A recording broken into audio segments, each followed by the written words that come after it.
नमस्कार दोस्तों, इस वीडियो में हम लोग कुछ प्रश्नों के महत्वपूर्ण हल देखेंगे जो बहुत ही इम्पोर्टेंट है आपके इंटरमीडिएट के एग्ज़ाम के लिए, जो क्वेश्चन बराबर पूछे जाते हैं। इसमें भी हम लोग प्रश्न पूछेंगे, उसका हल भी बताएंगे, लेकिन आपको कम से कम 3 सेकंड का समय देंगे ताकि आप उसको खुद से भी हल कर सके और जान सके कि आप कितना सही कर पाते हैं। तो चलिए चलते हैं पहले प्रश्न पर। पहला प्रश्न है कि हरप्पा का सबसे बड़ा नगर कौन था? हरप्पा सभ्यता का सबसे बड़ा नगर कौन था? तो इसका सही उत्तर होगा ऑप्शन ए, मोहनजोदड़ो। मोहनजोदड़ो जो था हरप्पा सभ्यता का सबसे बड़ा नगर था।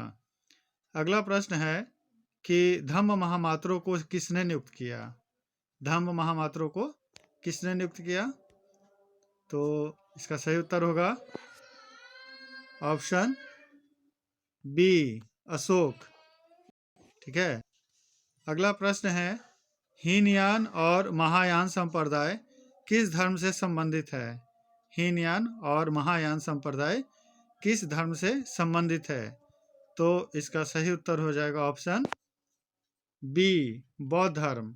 अगर इसी में श्वेतांबर और दिगंबर पूछ देता तो इसका सही उत्तर हो जाता जैन धर्म, जो प्राय इंटरमीडिएट में पूछा भी जाता है। तो याद रखेंगे, श्वेतांबर और दिगंबर जैन धर्म से जुड़ा हुआ था, जबकि हीनयान और महायान बौद्ध धर्म से जुड़ा हुआ था। अगला जो प्रश्न है वह है कि अकबर निम्नलिखित में से किस पर अधिकार नहीं कर सका? अकबर निम्नलिखित में से किस पर अधिकार नहीं कर सका?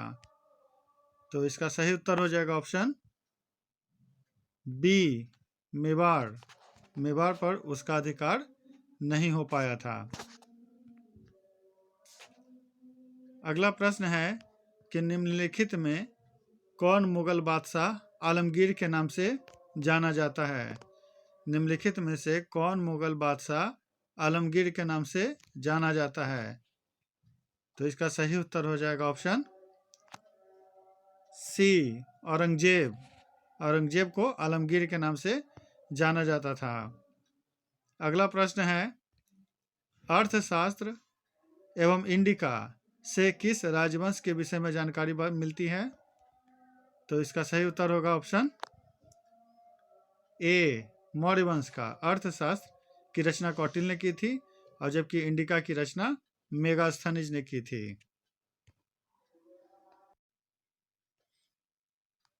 अगला प्रश्न है कि स्तूप का संबंध किस धर्म से है?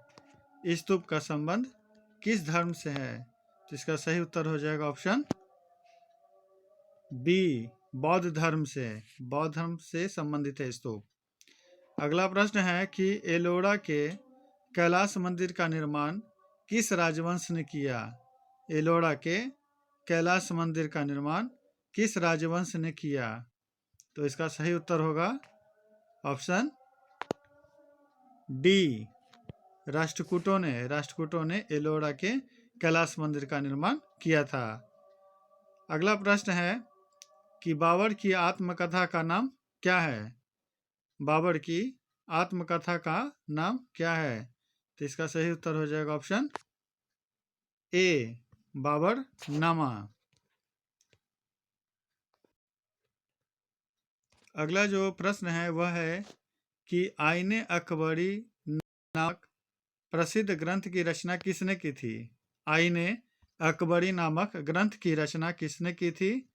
तो इसका सही उत्तर हो जाएगा ऑप्शन ए, अबुल फजल। अबुल फजल के द्वारा अकबरनामा की रचना की गई थी। अकबरनामा 3 खंडों में विभक्त है। तीसरा खंड जो है वो आईने अकबरी कहलाता है और आईने अकबरी 5 खंडों में विभक्त है। अगला प्रश्न है कि पानीपत का प्रथम युद्ध किस वर्ष हुआ? पानीपत का प्रथम युद्ध किस वर्ष हुआ?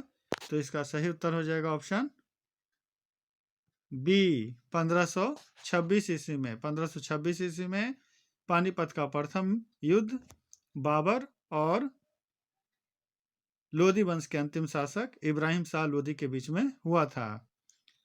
अगला प्रश्न है कि विजयनगर का महानतम शासक कौन था? विजयनगर का महानतम शासक कौन था? तो इसका सही उत्तर होगा ऑप्शन बी, कृष्णदेवराय। कृष्णदेवराय तुलुब वंश से संबंधित थे। अगला जो प्रश्न है वह है कि वास्को डी गामा भारत कब आया था? और यह प्रश्न बहुत इंपॉर्टेंट है और यह प्रश्न बराबर पूछे भी जा चुके हैं। तो इसका सही उत्तर हो जाएगा ए, 17 मई 1498 ईस्वी को यह गोवा के कालीकट तट पर पहुंचे थे और उस समय के वहां के राजा जमोरिन थे। अगला प्रश्न जो है वह है गोपुरम का संबंध है। तो गोपुरम का जो संबंध होगा उसका सही उत्तर होगा ऑप्शन डी, मंदिर से। अगला जो प्रश्न है आईने अकबरी कितने भागों में विभक्त है? आईने अकबरी कितने भागों में विभक्त है? जैसा कि मैंने पिछले ही बता चुका हूं कि इसका सही उत्तर हो जाएगा ऑप्शन डी, 5 भागों में। अकबरनामा 3 भागों में जबकि आईने अकबरी 5 भागों में विभक्त है। अगला जो प्रश्न है वह है कि औरंगजेब ने अपने जीवन का अंतिम भाग बिताया। तो आपको बताना है कि कहाँ बिताया अंतिम भाग। तो इसका सही उत्तर होगा ऑप्शन सी, दक्षिण भारत में। औरंगजेब अपने जीवन का अंतिम भाग दक्षिण भारत में बिताया था। अगला जो प्रश्न है वह है कि भारत में रेलवे की शुरुआत कब हुई? भारत में रेलवे की शुरुआत कब हुई? तो इसका सही उत्तर हो जाएगा ऑप्शन सी, 1853 ईस्वी में। लॉर्ड डलहौजी के काल में 1853 ईस्वी में भारत में रेलवे लाइन की शुरुआत हुई थी, जो पहली बार बम्बई से थाने की ओर चली थी। अगला जो प्रश्न है वह है कि जलियांवाला बाग हत्याकांड किस वर्ष हुआ था? जलियांवाला बाग हत्याकांड किस वर्ष हुआ था? तो इसका सही उत्तर हो जाएगा ऑप्शन ए, 13 अप्रैल 1919 ईस्वी को अमृतसर के जलियांवाला बाग में यह हत्याकांड हुआ था। अगला प्रश्न है गेटवे ऑफ इंडिया का निर्माण किस वर्ष हुआ? गेटवे ऑफ इंडिया का निर्माण किस वर्ष हुआ? तो इसका सही उत्तर होगा ऑप्शन सी, 1911 ईस्वी में गेटवे ऑफ इंडिया का निर्माण हुआ था। अगला प्रश्न है निम्नलिखित में से किसका प्रकाशन अबुल कलाम आजाद ने किया था? किसका प्रकाशन अबुल कलाम आजाद ने किया था? तो इसका सही उत्तर हो जाएगा ऑप्शन बी, अल हिलाल। अल हिलाल की रचना अबुल कलाम आजाद ने किया था। अगला प्रश्न है सिद्धू कान्हू ने किस विद्रोह का नेतृत्व किया? सिद्धू कान्हू ने किस विद्रोह का नेतृत्व किया? तो इसका सही उत्तर होगा ऑप्शन बी, संथाल विद्रोह। संथाल विद्रोह के नेतृत्वकर्ता सिद्धू और कान्हू थे। अगला जो प्रश्न है वह है कि भारत में अस्थाई बंदोबस्त कहाँ लागू किया गया था?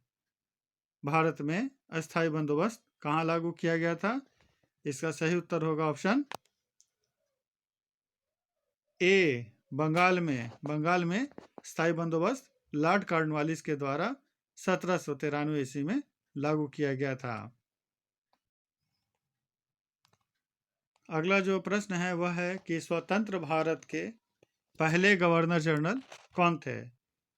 तो स्वतंत्र भारत के पहले governor general Lord Mountbatten थे। ऑप्शन बी, स्वतंत्र भारत के पहले गवर्नर जनरल कौन थे?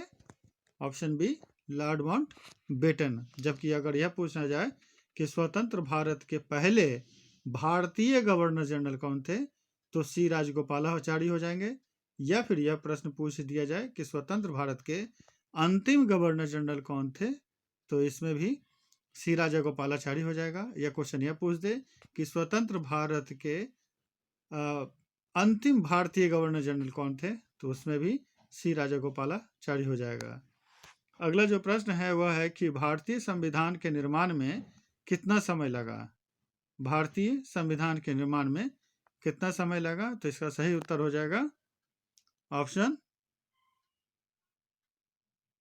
ए, 2 वर्ष 11 महीना 18 दिन। 2 वर्ष 11 महीना और 18 दिन का समय लगा था भारत के संविधान के निर्माण होने में। अगला जो प्रश्न है वह है कि राखाल दास बनर्जी को मोहनजोदड़ो के अवशेष किस वर्ष मिले। राखाल दास बनर्जी को मोहनजोदड़ो के अवशेष किस वर्ष मिले, तो इसका सही उत्तर हो जाएगा ऑप्शन सी, 1922। जबकि 1921 ईस्वी में दयाराम साहनी को हड़प्पा के अवशेष मिले थे। तो मुझे उम्मीद है इन प्रश्नों को जानकर आपको इंटरमीडिएट के आने वाले प्रश्नों में काफ़ी सहायता मिलेगी। धन्यवाद।